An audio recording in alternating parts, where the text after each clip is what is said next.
What's up everyone, it's the Detective, and I am so excited because Geogan have finally arrived in my local area, and ironically, out of all the products that my store had, really the only other things that interested me at the store were the Geogan, and I actually already ordered a couple of them from someone else who had actually found them and was willing to send them to me. So for that reason, this is actually the only product that I actually decided to buy.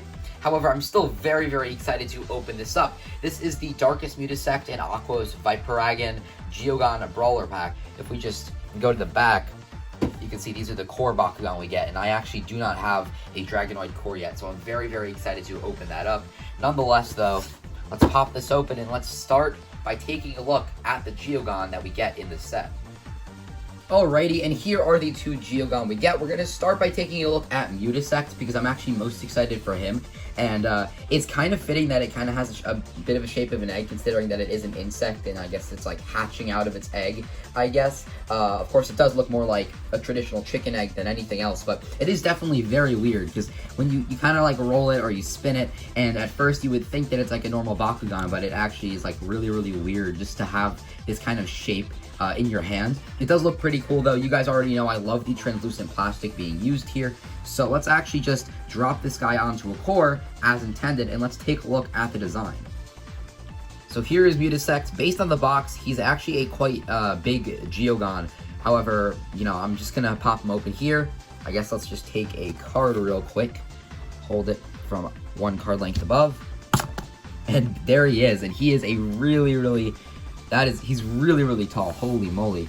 And here is Mutasect, and he is quite a big Geogan when all unfolded. Like here he is, just, you can see next to an actual just folded up Bakugan.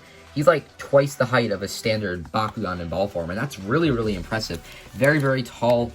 I wonder if he's actually like taller than something like Fangs or Ultra. He might actually be, but very, very impressive. He honestly doesn't have many like bug attributes to him though. Like the only really bug thing is the face, which definitely looks very bug-like, but he's got these arms and these legs which don't totally look like bugs. But when we actually take a look at the card here, you can see he actually has 2300 B power, and then 8 damage, Shadow Strike, and 6 costs. And you guys already know I absolutely love the way that the Geogan cards look. I think they look fantastic, and I actually cannot wait to actually pull these out of the booster packs and get them maybe as hex cards, because those would look even better. So next up we have Aqua's Viperagon. I might say Viperagon at some point. You know, it's supposed to be a mix of Viper and Dragon, so I'm pretty sure that it's supposed to be said Viperagon, but Viperagon just sounds cooler. Anyway though, this guy has been popping up in Ventus everywhere as a single pack. Again, it is kind of like an extended circle, like if you just extruded it upwards, kind of in a cylindrical shape. Very, very cool. You can see the scales on the outside. So yeah, let's actually just drop this guy out onto some cores. Alright, so let's just take the card right here, one card length above, and bam, there he is. Let's actually take a look at this guy, and I could definitely see where the name Viperagon or Viperagon comes from. He has 1300 B power, and it's definitely very interesting because you basically have like this, you know, this really cool detailed dragon head up here, but then you have this over here, which I guess is supposed to represent the Viper. And the head itself looks kind of the same, but I guess at the same time, this head could be like a snake or a dragon. I definitely love the wings. Very, very weird design, but I do quite like it. If you're not a fan of asymmetrical things, then don't get this, because it is asymmetrical, as you can tell. And the moment of truth. Oops. And oh, wow, yeah, it's only a 3 cost. That's actually really cool. Okay, so it's got B power 1300 and 6 damage. Not bad for 3 costs. Like, that's pretty good. And then on a fist, you get plus 400 B. Okay, not bad. And then on a fire fist, plus 3 frost. Wow, that's actually not too bad, honestly. Definitely gonna see more play than the Mutasect. I guess, you know, this is just a more of a generic one. It still is pretty strong, but that's actually really cool because, you know, usually with the green fists, the Bakugan are just very, very weak. So this can actually be used in a deck to kind of compensate for the fact that there's a green fist in it. And that's actually really nice, because getting 400 B power off of a green fist means that if you're using it with a plus 150, plus 2 green fist, that actually puts you up to 1850. So that's actually really, really cool. And honestly, yeah, not too bad. Definitely very exciting. I definitely think I like the Mutasect design more, but Viperagon is definitely far better as a card. Alright, so now let's begin the core Bakugan. We're going to start off with the one that I've been looking forward to the most, Dragonoid Core. I didn't get sent any versions of Dragonoid Core by Spin Master in the package that I got in November, so this is actually going to be my first time, you know, having one and just messing around with it, so I'm really excited. It does come in Auralus, and I already, you know, you guys know I love this Auralus color scheme. We've had it since Armored Alliance began. It's really great, and let's pop them out. Oop. And there we go. And honestly, this is probably the best looking core Dragonoid design. There are a lot of things here that I like already. You know, I've seen pictures of this guy, but just having it in hand, it really kind of feels like an Ultra. Just the general sizing of it, really, really impressive. I know a lot of people actually like this more than the Geogan Rising Ultra, and it's definitely very similar to the Ultra version. You got, you know, the arms there. Check that out. You actually can move the arms just a little bit stiff. Very cool on that, though. What's really cool is that they have the spring here, which basically just propels it out of the ball form. And I guess that locked it in place. You know, when you kind of have it like this, it looks almost like the Battle Planet Drago, where it's really chonky. It really just shows how much Spin Master improved with the designs, you know, even just within a couple-year time span, and that's really, really cool. The head is really, really menacing. I do like the horns. Just like with the Ultra version of the Geogan Rising Drago, the horns don't actually have to fold out individually. The head itself is just on a loose peg, and it just drops down. Double helix. When you get the Victor, you can do a scan, which is pretty cool. 606, not terrible, but not great either, because there's not really any B-Power boost. However, I suppose if you're using the plus 600 minus 3 helix, it actually becomes 1203, which is not actually that bad. So it can be good in some scenarios, I suppose. I wonder if the Evo is any good, though.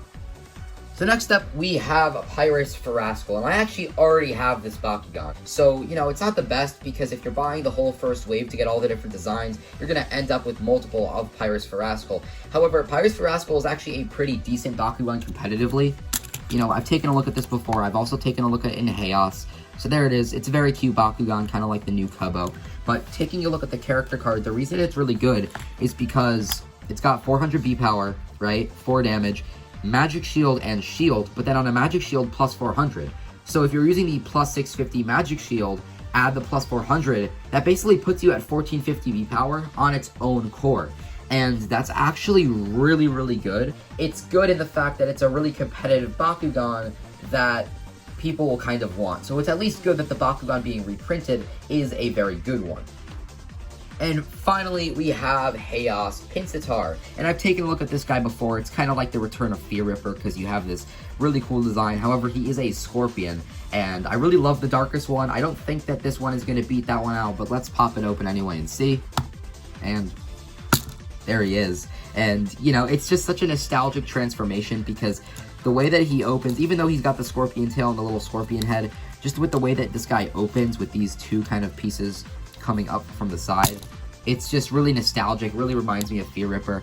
And you know, these pieces come out there. You can see the kind of scorpion head there, and the tail. 603 Magic Shield and Fire Fist. Wow, the two best cores in the game. Very, very cool. Unfortunately, I actually think that Rascal kind of beats this one out, and even Dragonoid probably would, because Dragonoid has 2 helixes, which are also very good, but the stats are just generally better.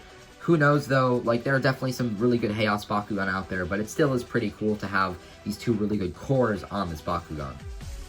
So let's take a look at some of the action cards we get. For 2, we get Chomping Tornado for plus 500. Raging Claw for 4, plus 800. Pyru Boiler for 2. It's a fusion of Aquos and Pyrus for plus 6. I think this was in the starter deck. This was definitely in the starter deck. Titanic Fusion Wavemaker, plus 1,000 for 4 Chaos Aquos. And I think I have like 2 playsets of this by now. Searing Strike for 2, plus 400 B-Power. So next up we get actually 3 Gate Trainers. So the first one here is this Enoch one. Then we get this one with Lupithion. Kind of cool that it actually has some minus B-Power there. And then one with Treacherous, and also this one has some minus B-Power. And holy moly, like, I didn't even look at the cores while doing this video, you know, earlier. I just took them out of the bag and I used them to pop open the Bakugan, but these are actually some really damn good cores. We get plus 650, that's the best Magic Shield, of course. Plus 600 is okay, you know, it's not the best. Plus 600 minus 3, I mentioned that core earlier in the video with Drago. It's so cool that it actually comes with that. Plus 500 minus 1 also isn't terrible. Minus 4 kind of sucks, but this one right here, plus 400, really pretty good. So Really, the cores surprised me in this. These are the only, like, really horrible ones. I guess these are kind of borderline okay, but these two are very, very good. So that was my review on the Viperagon and the Mutasect Geogan Brawler pack. What did you guys think of this pack? I think it's actually pretty decent. You know, none of these three Bakugan, the cores up here, seem terrible. This one definitely seems pretty good. This one seems okay, and this one seems like it could have some potential.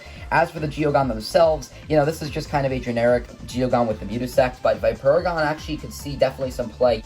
Anyway, though, guys, thank you so much for watching. I definitely will be doing some more Geogan Rising videos in the future. Again, I ordered a bunch of stuff already, so I'm just waiting for it to arrive. Thank you so much for watching, everyone. I'm the Detective, and I will see you in the next one. Peace out.